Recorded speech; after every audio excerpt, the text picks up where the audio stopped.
हम न मरें मरी है संसारा, हमको मिला जियावन हारा।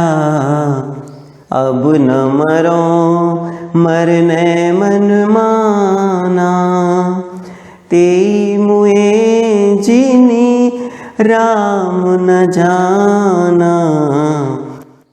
गुड मॉर्निंग क्लास, कैसे हैं आप सब। स्वागत करते हैं आपका हम इस सेशन में। आज हम आप लोगों के लिए लेकर आए हैं यूपी बोर्ड कक्षा 11 हिंदी विषय के काव्य खंड के अंतर्गत संकलित पदावली नामक शीर्षक के अवतरणों की व्याख्या के क्रम में हम न मरें मरी है संसारा, इस पद की व्याख्या। देखिए, यह कबीर दास जी द्वारा रचित पद है और डॉक्टर श्याम सुंदर दास जी द्वारा संपादित ग्रंथ कबीर ग्रंथावली में संकलित है। देखिए, कबीर दास जी इस पद में ये बताना चाह रहे हैं कि जिन्होंने राम नाम का रसायन चखा है, जिन्होंने राम नाम की औषधि का पान किया है, उनकी मृत्यु नहीं होती, अर्थात वो जीवात्मा परमात्मा से मिल जाती है, उसको बार बार संसार में आना जाना नहीं पड़ता। बहुत ही सुंदर वर्णन किया है कबीर दास जी ने इसमें। चलिए शुरू करते हैं। कबीर दास जी कहते हैं, हम न मरें मरी है संसारा, हमको मिला जियावन हारा। अब न मरो मरने मन माना, तेई मुए जिनी राम न जाना। साकत मरे संत जन जीवे, भरी भरी राम रसायन पीवे। हरि मरी है तो हमहू मरी हैं, हरि न मरे हम काहे कुमरी हैं। कहे कबीर मन मन ही मिलावा, अमर भय सुख सागर पावा। हम न मरें। आइए शब्दार्थ देखते हैं, एक एक लाइन का अर्थ भी लेंगे। कबीर दास जी कहते हैं कि हम न मरें मरी हैं संसारा। मरे यानी मृत्यु होना, संसार यानी संसारिक लोग, मरी हैं यानी मर जाएंगे।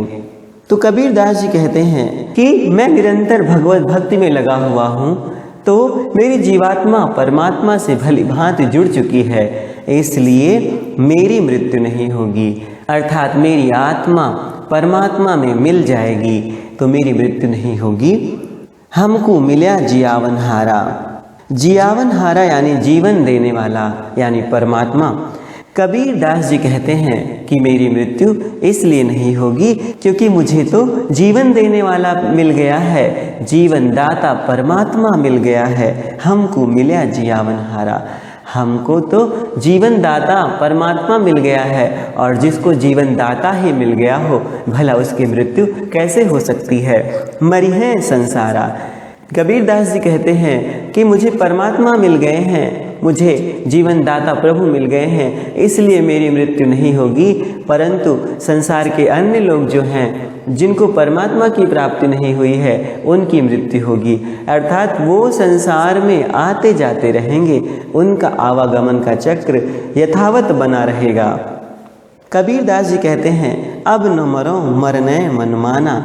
मनमाना यानी मन के मुताबिक, इच्छा के अनुसार। अब यानी अभी। तो कबीर दास जी कहते हैं कि अब उन्हें ये ज्ञात हो गया है कि जब परमात्मा का साक्षात्कार हो जाता है तो जन्म मृत्यु इन सारी चीज़ों से मनुष्य परे हो जाता है, तो मानो उसकी मृत्यु इच्छा अनुसार होती है, यानी उसे मृत्यु से तनिक भर भी भय नहीं लगता। तो अब न मरें मरने मन माना। कबीर दास जी कहते हैं कि मेरी मृत्यु मेरी इच्छा के अनुसार होगी, यानी अब जब परमात्मा ही मिल गए हैं, जीवन दाता ही मिल गए हैं, तो अब ये जब चाहेंगे, जब इनकी आत्मा चाहेगी, तब परमात्मा में जाके विलीन होगी वो। आगे कहते हैं तेई मुए जिनि राम न जाना। मुए यानी मरना। कबीर दास जी कहते हैं कि जो प्रभु राम को नहीं जानते, जो परमात्मा के महात्म्य को नहीं जानते, जो परमात्मा का नाम जप नहीं करते, उनकी मृत्यु होगी। जिन्होंने परम तत्व का साक्षात्कार नहीं किया है, जिन्होंने उस परमात्मा का दर्शन नहीं किया है, उनकी मृत्यु होगी। तेई मुए जिनि राम न जाना। कबीर दास जी मरने वाले में से नहीं हैं, क्योंकि उन्होंने उस परम तत्व का ज्ञान प्राप्त कर लिया है, उसका साक्षात्कार कर लिया है। आगे कहते हैं कि साकत मरें संत जन जीवें, भरी भरी राम रसायन पीवें। देखिए, साकत का मतलब जो शक्ति की उपासना करते हैं उनको शाक्त बोलते हैं। कबीर दास जी कहते हैं कि जो परमात्मा को नहीं जानते, ऐसे शक्ति के उपासक भी मरेंगे, यानी सिर्फ शक्ति की उपासना कर लेने भर से मृत्यु नहीं होगी, ऐसा नहीं होगा। यदि आवागमन का चक्र छुड़ाना है, मृत्यु से पीछा छुड़ाना है, तो परमात्मा का मनन करना होगा, परमात्मा का दर्शन करना होगा। यानी परमात्मा को जो नहीं जानते, वो चाहे शक्ति के उपासक ही क्यों न हो, उनकी भी मृत्यु होगी। संत जन जीवें, परंतु जो राम नाम लेने वाले हैं, जो परमात्मा का नाम लेने वाले संत हैं, वो जन जीवित रहते हैं, अर्थात उन्हें जीवन मृत्यु से भय नहीं लगता। वो इन दोनों चीज़ों से परे हैं, आवागमन से परे हैं। जो संत लोग राम नाम रूपी औषधि का पान कर चुके हैं, भला उनकी मृत्यु कैसे होगी? उनकी मृत्यु नहीं होगी। आगे कहते हैं भरी भरी राम रसायन पीवें। जो संत जन हैं, जो सदैव राम नाम का भक्ति पूर्वक जाप करते रहते हैं, वो लोग जीवित रहते हैं, उनकी भी मृत्यु नहीं होती। देखिए, यहाँ मृत्यु ना होने से तात्पर्य है कि मृत्यु के विषय को जान लेना, मृत्यु से भयभीत ना होना और मृत्यु के उपरांत परमात्मा में मिल जाना, ऐसा समझें। कबीर दास जी आगे कहते हैं कि हरि मरि हैं तो हमहू मरि हैं, हरि न मरें हम काहे को मरि हैं।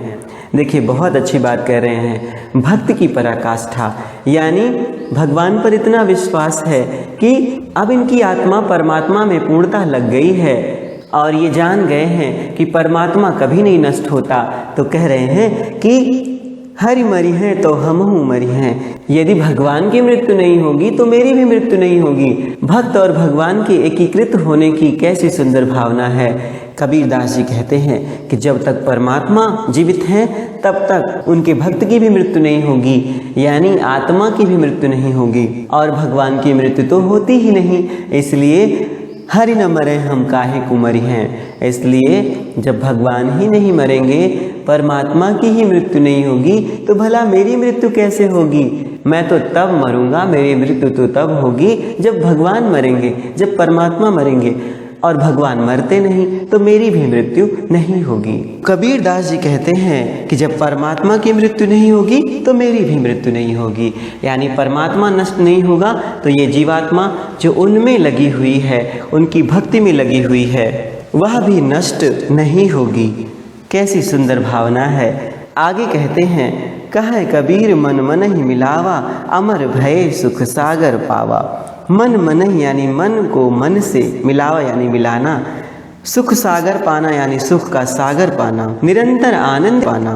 तो कबीर दास जी कहते हैं कि अब उन्होंने अपने मन को परमात्मा से मिला लिया है, मन को मन से जोड़ लिया है, इसलिए अब उन्हें अमरता की प्राप्ति हो गई है, निरंतर आनंद की प्राप्ति हो गई है। अमर होकर उन्होंने मानो सुख का सागर प्राप्त कर लिया है, परमात्मा को प्राप्त कर लिया है, चिरस्थायी आनंद प्राप्त कर लिया है।